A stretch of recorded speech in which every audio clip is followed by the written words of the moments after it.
The White Glove Society, one of the 3 families responsible for the operation of the strip, a former cannibalistic tribe appointed by Mr. House to run the Ultralux as long as they move away from their tribal ways. The White Gloves wear formal wear and a white glove mask. However, what we care about today, their weapon of choice. Could you beat Fallout New Vegas with just a dress cane? We begin this journey by naming ourselves the appropriately named Sharp Dressed Man. I picked our special stats, going for a high strength and high luck build for additional melee damage and a higher critical chance. I tagged the skills of speech, melee damage, and lockpicking. The lockpicking tag was practically useless as I only picked a singular lock throughout the entire playthrough. I chose the traits of heavy-handed for that higher base melee damage, and skilled for the increased skill points per level. Before I could continue past Doc Mitchell's house, I must obtain a dress cane. Dress canes could only be found on members of the White Glove Society within the strip, so no rummaging around in hopes of finding one. I started my adventure to the strip by running up and around the quarry, and making a quick stop in the salon to say hi to Snuffles. Snuffles!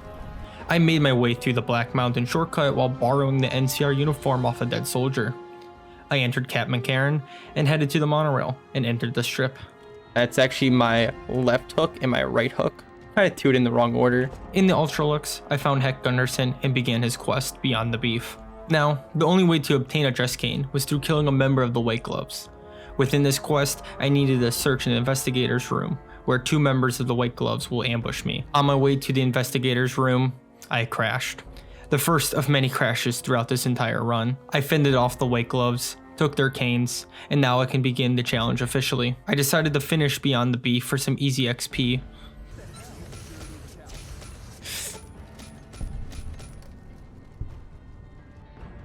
Where did the other one go? I grabbed Ted and ran back to Heck Gunderson, finished the quest, and then left for the Tops. At the Tops, I spoke to Benny, told him to fuck off, and then left to get the message from Ambassador Crocker. Where's the NCR guy? Oh, I think that's him right there. No? Hey, you there. I have a message for you. Okay, he snuck up right behind me. I decided to go for the NCR ending for this run, mostly because I just felt like it and I haven't done it in a while. Since it was at this point that I decided to go for the NCR ending, I was not prepared for multiple aspects of this questline. Anyways, I needed to head over to the Boomers and get them on my side. I ran into George and dealt with him appropriately.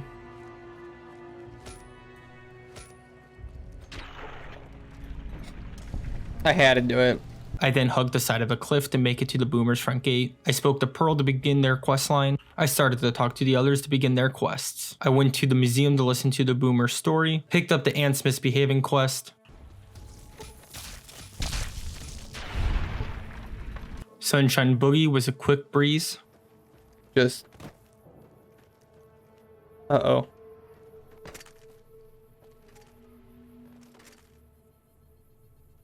Once I made it to Helios 1, I got the broken array parts. Oh, kind doggy. And repaired the array back at Nellis Array Field. I then returned back to Loyal, and I turned in the quest. At this point, I gained the trust of the Boomers, and I headed towards Lake Mead for the crashed B-29 bomber. I don't even know why that took me a second. I looked right at him. No! Shit!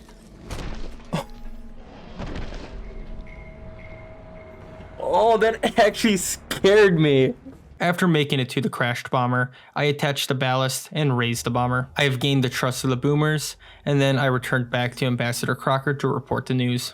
For the next quest within the NCR ending, it was the King's Gambit. For this quest, there are 2 options. Either kill Pacer and make it look like it was not the NCR's fault, or help the king and ask him to stop the violence. I chose the latter. This was a mistake. More on that later. I took the king's caps, put Oris to sleep, and continued his quest line. I made it to the end of the quest where I must defuse the situation with the NCR and Pacer. But this is where my mistake was clear. The NCR was immediately aggressive towards me. I tried reloading my saves, using different outfits, and even talked to the king again to see if I missed a dialogue option, but the NCR would just shoot on sight. I guessed I missed a step earlier within the king's quest or something, but now I had to finish it. Looks like I'm killing them all. There may have been a mistake or 2. Luckily, the NCR only had mixed opinions of me, and I was still able to continue their quest line. I asked the king to stop the violence against the NCR in Freeside, and then returned back to the ambassador. I was sent to the Hoover Dam to speak to Colonel Moore, which told me to deal with the Great Khans. While making my way to Red Canyon, I crashed again. It only gets worse from here. Once in Red Canyon, I walked my way into the Longhouse and spoke to Carl, the Legion ambassador. Now, at this point, I was given two options. I either sway Papa Khan against the Legion, or kill them all. Knowing that convincing the Great Khans can take a while, I just decided to kill them all. I waited until nighttime to speak to Carl and pass his speech checks. This causes Carl to attack Papa Khan. Now, the reason why I waited till night is that Papa Khan's room is locked, but the only place I can kill him secretly is within his own bedroom. Since I waited till nighttime to talk to Carl, once I pass his speech checks, he will attack Papa Khan, going into his bedroom and opening it up for me. From there, I took him down with a single blow. I began making my rounds to the Great Khans and killing whichever ones I find. When reloading, because I thought I made an error, I noticed that there was a Beyblade tournament going on next door.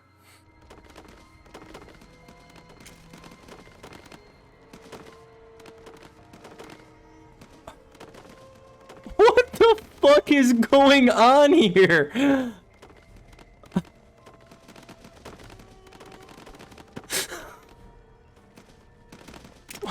What is going on? It's like a fucking Beyblade is going off in here. What the fuck?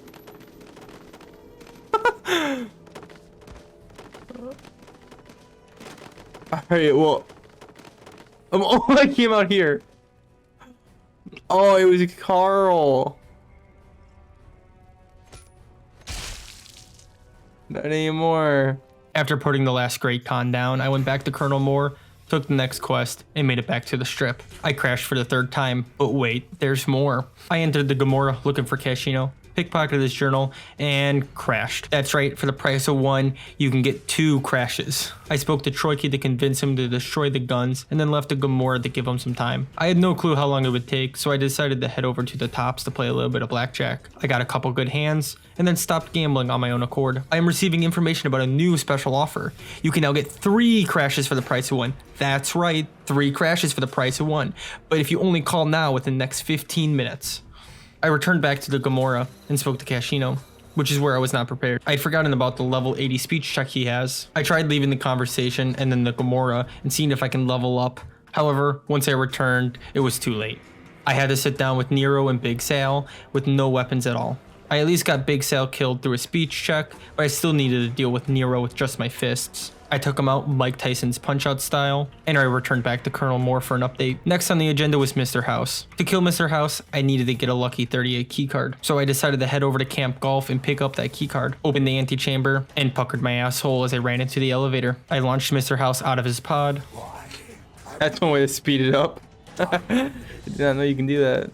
The next part of this journey was to deal with the Brotherhood of Steel. I arrived at Hidden Valley only to get lost finding the bunker due to the sandstorm. After a bit of searching and entering the same bunker 3 times, I finally found them. I started their quest, smashed the NCR Rangers radio, and then went back to get the collar removed. Normally, through my own personal playthroughs, I always assist the Brotherhood. However, this takes quite a lot of time, so I decided to destroy them for once. To do that, I needed to pickpocket the keycards off the Elder, Head Scribe, and Head Paladin. Once the keycards are obtained, I can create a password with the password generation terminal, and then I can get into the self-destruction terminal and activate the process. I ran for my life to make it out of that bunker, and then once outside, I went back to Colonel. Now, I am at the last stretch of the game. With only 1 mission left before the Battle of the Hoover Dam, I just had to protect President Kimball. To protect President Kimball, I climbed the far tower and hid in the corner waiting for the assassin to come up. I quickly took him out and reported it over the radio, which would alert the NCR of other assassination attempts. Now, it is time to begin the final mission. I begin the Battle of the Hoover Dam, only for the game to crash again. Once back in, I continued. I decided to run away from all of the Legion, as they would just gangbang me. I made it to the top of the Hoover Dam, only for Fallout to crash again. I don't know why Fallout New Vegas is very unstable on my computer some days, but today it was just especially bad. I ran past all of the Legion and then entered the Legate's camp. I dealt with the guards and walked right up to the Legate. I completed speech check after speech check, and then I convinced him to retreat. That yes, you can beat Fallout New Vegas with just a dress cane. Granted, I try to speedrun these challenges, which inherently makes them easier as I do not need to do a lot of killing. So if you would like to see more difficult challenges, please leave a like and comment what you would like to see down below. You can check me out on Twitch, link down below, to see me run these challenges live, and don't forget to subscribe so you don't miss a video. Thank you for watching.